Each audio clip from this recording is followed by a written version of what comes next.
I have everything going and in order. I still have a few things some kinks to get out. I still don't even have a description in my Facebook group, but that's okay. I'll get there. But I have missed everybody, so I've got a little spoiled now with my new friends and my friends that I've connected with in the past. So, and it's all because of doing lives, something so simple. But anyway, I wanted to get started. And like I said before, I'm starting to do coaching of trauma, people that have trauma and they're ready to recover. And some of the things that I do, and one of the things that people don't understand with coaching is I'm not being a therapist. I'm coaching you through. Like I might help you find a therapist, things like that. I did this kind of in the medical field when helping people with cancer treatments and getting the everything that they needed. It's kind of the same thing, except I'm doing it in this part. And I've had a lot more experience with this than I did with the other, so I feel much more confident to be sure. And I have been coaching others just to see if I had what it took and if I could be of service. So that's big too. And I'm also just starting, haven't started yet, but I am starting to do TikTok. And the main reason why I'm doing that is I'm calling them Jennifer's Musings. Get it? But anyway, the main reason why I'm doing that is when you're trying to find somebody to be your coach, then it's nice to be able to go to another platform, let's say, and in this one, I'm just going to talk about things that are going on right now, things that I've been thinking about, and just talking about them. And that way, you can see if I'm your person. And you won't, sometimes you don't even know what questions to ask. But this way, it gives you a really good indication of where I stand on subjects or where I stand on different things, what I'm like as a person, things like that. So that'll be great. And I'm getting ready to start that. So, but anyway, today I did so much want to, and I've got a free guide that I'm going to have out there. But I so much wanted to show you the things that you should not overlook when it comes to trauma.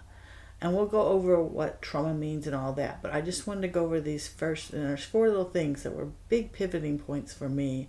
And I've seen that when someone has gone through trauma, these 4 things seem to stick out all the time. So just want to go through those. And the first one are flashbacks. That's a huge one. I mean, that's the one that most people are used to. And to me, I thought that's what people have, flashbacks. But mine, they came in the form of dreams. And I was like, well, they can't be a real dream because it actually happened. I just happened to have mine then. So everybody's different, and that's the main thing I want you to think about. You're not going to fall into a little group. It's going to be messy, and it's going to take time, and that's okay. And the next one I want you to think about is the negative thinking. And that's not, everybody has negative thoughts. I'm not talking about that.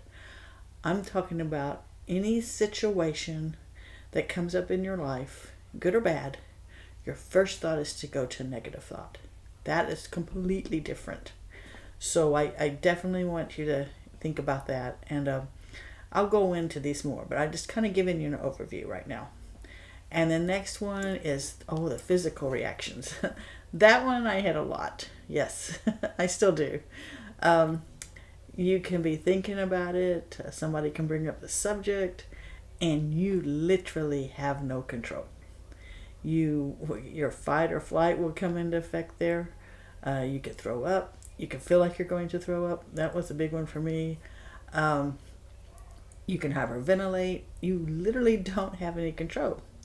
So definitely keep those in mind. You just don't want to ignore these. You do want to, if you're ready to recover, you do want to address them. And the last one is emotion reactions. Just bursting out. You always heard about the person that has been in war and they have emotional outbursts. And that's what I'm talking about. Now, yours may not be quite as intense, but their emotional outbursts, it's when you don't have control over your emotions. That's what I'm talking about. When after it's done, you go, why did I act like that? That's literally what I'm talking about. So those are the 4 top ones. And so keep those in mind. If you start experiencing those, and now that I've talked about them, you may even start to notice them. And that's good. We really were just trying to get to the next day, so we don't really think about them.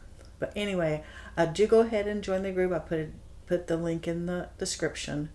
We haven't really started yet, so you haven't missed anything. But I'm getting there. I've got a few more things to do to where I feel like I'm ready to go. But that's okay to go ahead and start now.